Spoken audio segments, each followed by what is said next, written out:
Marc Zichka, vous êtes très très concerné par la protection de l'environnement, la terre, les bienfaits de la terre.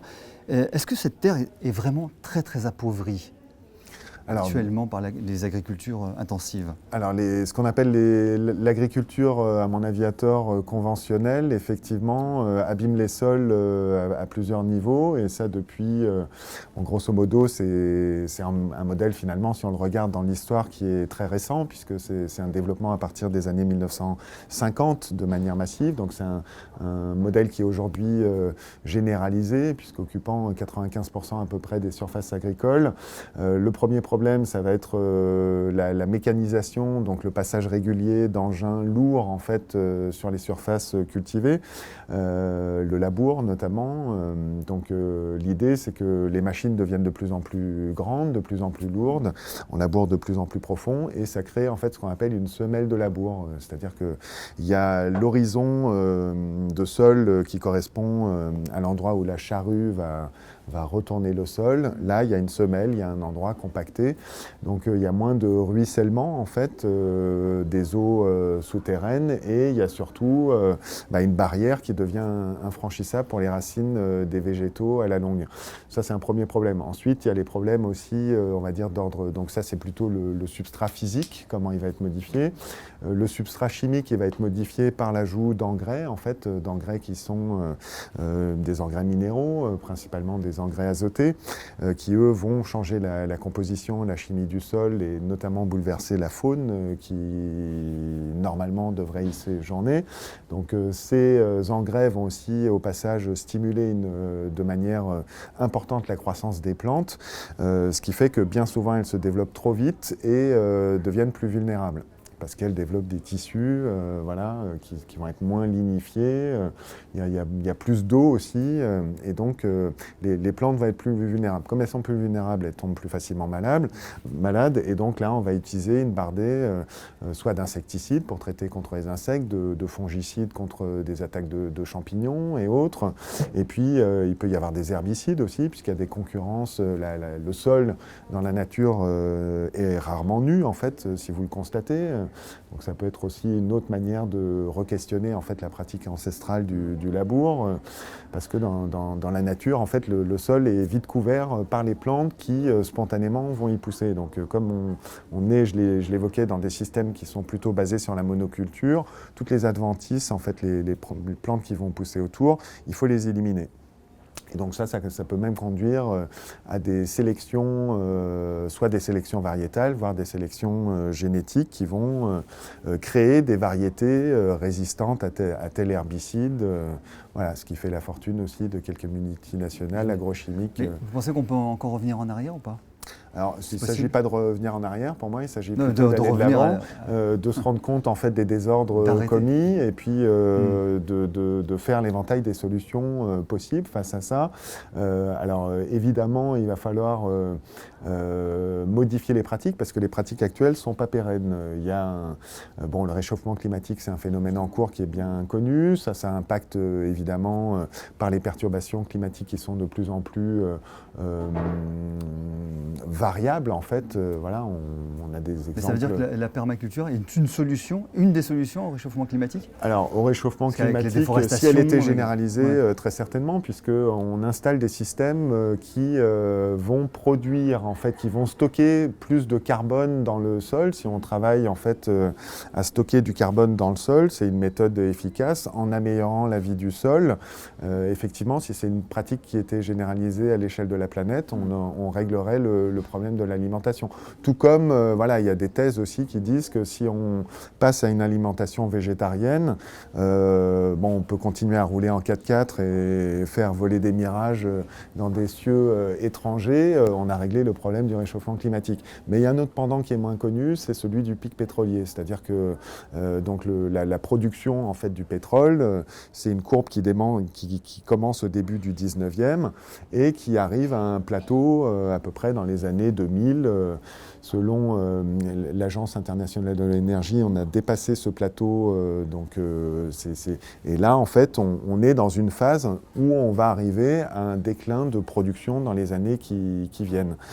Et donc, ce déclin de production va faire un renchérissement aussi, puisque le pétrole et le gaz sont parmi les principales matières premières de l'agriculture, enfin, en fait, des intrants de l'agriculture conventionnelle.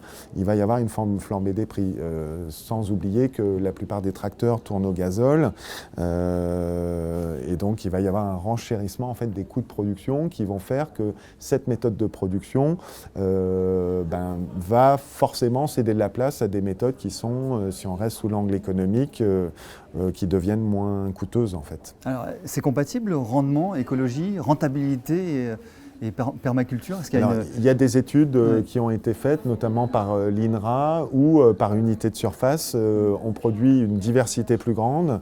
On a en fait un résultat en fait, financier qui est meilleur, puisque en fait, sur le côté des intrants, ce qui est cher aujourd'hui, c'est le coût de la main-d'œuvre.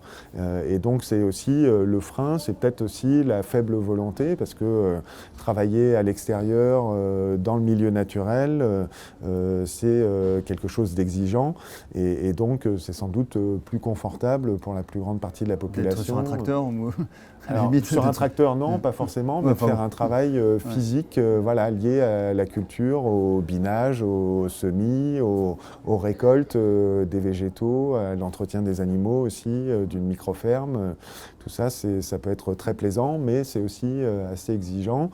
Et je pense que les freins aujourd'hui, c'est le coût de la main-d'œuvre, le fait que c'est des modèles qui sont nouveaux, donc encore faiblement répandus. Et puis aussi, peut-être aussi une forme d'addiction au confort de la société moderne qui explique qu'elle perdure malgré qu'on sache qu'elle ait des inconvénients importants et que ce soit pas un modèle qui puisse durer encore des siècles. Ça, c'est absolument certain. On parle de rentabilité, de rendement, mais surtout de rendement. Est-ce que la permaculture ou tout ce modèle d'agriculture pourrait nourrir la planète? Parce que on a beaucoup, les défendeurs des OGM disent c'est quand même grâce aux OGM qu'on a nourri une partie de la planète qui était quand même en famine. Ouais. Donc est-ce que la permaculture et ce modèle, ce modèle ancestral, peut nourrir la planète? Alors, il n'est pas ancestral parce qu'il date des années 70, c'est apparu... Enfin oui, mais ça fait partie de la permaculture elle-même. Il y a effectivement, ça repose sur des savoirs ancestraux, sur effectivement même beaucoup de pratiques qui peuvent venir des sociétés souches, en fait, des peuples indigènes, notamment les aborigènes en Australie. C'est ce que Bill Mollison, l'un des fondateurs, a pas mal étudié. Donc on peut tout à fait réintégrer ces pratiques. Le fait est, c'est que on peut nourrir aussi la planète avec des productions, on va dire, même si on prend l'ensemble du bio, sans aller dans le détail de la permaculture, de l'agroécologie ou éventuellement de la biodynamie, parce qu'il y a pas mal de courants en fait, alternatifs qui existent. Il y a des études de la FAO qui montrent qu'on peut tout à fait nourrir l'ensemble des habitants de la planète. Possible. Avec des pratiques bio. Maintenant, il va falloir faire aussi des concessions sur la part de protéines animales versus l'alimentation. Donc vous dites diminuer la consommation de protéines animales. On le sait, c'est documenté aussi. Pour la santé, manger trop de viande, c'est pas quelque chose de sain. Et pour l'environnement, que ce soit les émissions de méthane ou la concentration, l'élevage intensif, c'est pas non plus quelque chose qui... Ça passe aussi par là, quoi. Ouais. Est-ce que les grandes entreprises, pourvoyeurs aussi de nouvelles technologies, peuvent s'inscrire dans ces projets-là? Alors, vous êtes un entrepreneur, mais parce qu'à un certain moment, il n'y a pas du gain. Donc certaines entreprises voudront s'inscrire là-dedans, mais est-ce qu'elles peuvent le faire d'une façon efficace? Alors, il n'y a pas d'exclusion de la technologie en tant que telle dans le courant de la permaculture. C'est-à-dire que la ligne, c'est que si l'inclusion d'une technologie, quelle qu'elle soit, est bénéfique au système et un rendement, là, pas financier, mais écologique intéressant, c'est-à-dire que les unités énergétiques nécessaires à la fabrication l'utilisation, à la durée de vie et à ce qu'on appelle le cycle de vie en fait, d'un produit, couvre en fait les bénéfices qu'apporte cette technologie dans le système sur sa durée de vie. Si on prend le cycle de vie complet et sur sa durée de vie, si le rendement écologique de l'intégration de cette technologie dans le système est positive, alors c'est intéressant d'utiliser la technologie. Maintenant, c'est une réponse qui ne peut se définir qu'au cas par cas. En fait, il faut étudier quel système on est en train d'installer, de quelle technologie il s'agit. Mais bon, des exemples courants, c'est utilisé par exemple pour faire une butte de culture ou une baissière ou faire un modelage de terrain. Ça ne se fait pas forcément avec la pelle et un râteau, mais on va louer en fait une mini-pelle qui va utiliser du gazole, mettre du CO2 dans l'environnement, mais là aussi on peut faire un calcul sur l'input énergétique par rapport aux bienfaits qu'on est en train, par l'aménagement qu'on a créé, qui va en résulter. Et si vous aviez un message citoyen à faire passer pour que les pouvoirs publics bougent un petit peu, ce serait lequel en un mot ? Écoutez, moi je dirais que pour les citoyens, méfiez-vous de plus en plus de ce que disent les pouvoirs publics, prenez votre destin en main et puis réfléchissez. En fait, j'ai envie de vous citer même une phrase de Bill Mollison, qui est l'un des cofondateurs de la permaculture, qui dit que la seule véritable décision éthique, c'est de prendre la responsabilité de sa vie et de celle de ses enfants. C'est clair. Voilà. Merci d'avoir répondu à nos questions. Je vous en prie.